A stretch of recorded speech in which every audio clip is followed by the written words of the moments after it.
बघा काही ते हॅलो हाय सर्व ताईंना श्री स्वामी समर्थ. बघू शकता आज आळूवड्या बनवलेल्या आहेत मी. किती छान अशा आळूवड्या बनलेल्या आहेत. क्रिस्पी क्रंची आळूवड्या बनलेल्या आहेत. तर तुम्हाला रेसिपी बघायची असेल तर चला मग मी सांगते तुम्हाला. हाय हॅलो मी पूजा नवीन एका व्हिडिओमध्ये तुमचं सर्वांचं स्वागत करत आहे. आज आपण बनवणार आहोत अळूवड्या क्रिस्पी आणि क्रंची अशा अळूवड्या बनवणार आहोत.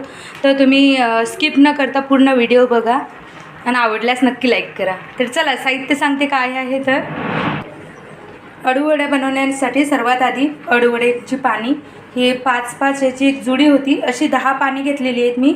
बघू शकता अशी मीडियम आकाराची आहेत, जास्त मोठी नाही आहे, मीडियम आकाराची आहेत, 1 हात एवढी अशी 10 पाने आहेत. चिंच आहे, साखर आहे थोडी. चिंच एवढ्यासाठी की पानं जर म्हणजे खाजवतात, काही पानं अळूवड्या खाल्ल्या ना की अंगाला खाज सुटते, त्याच्यामुळे काय होते चिंच टाकली तर खाज येणार नाही.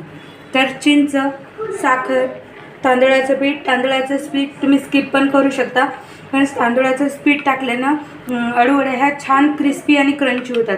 बेसन पीठ, टेस्टनुसार नमक, मीठ, जिरे, आपले बेसिक मसाले, हळद, तिखट, कांदा लसूण मसाला, कस्तुरी मेथी. तर चला स्टार्ट करूया. आधी आपण ही पानं छान स्वच्छ धुवून घेऊया आणि कट करून घेऊया. हे मागचं असते ना, हे मागच्या साईडचं ही काडी ही अशी पूर्ण आपल्याला कट करायची आहे. तर कट करून घेते आणि धुवून घेते, तुम्हाला दाखवते. हे धुवून घेतलेले मी पानं आणि असे कट करून घ्यायचे. बघा असं काढून घ्यायचे. याचे आणखी एक दाखवते मी तुम्हाला कसे कट करायचे. हे बघू शकता असं थोडं कट करायचं आणि हे असे काढून घ्यायचे.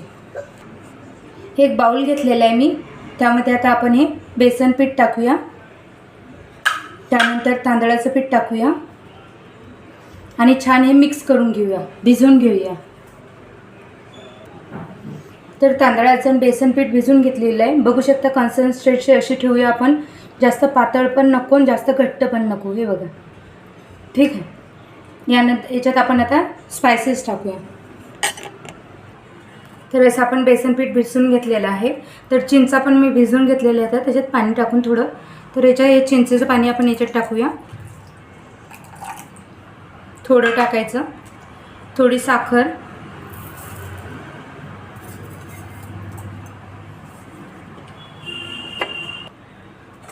त्यानंतर स्पायसेस ॲड करूया. थोडीशी हळद एकदम थोडी घेतलेली आहे, थोडंसं तिखट अर्धा चम्मच,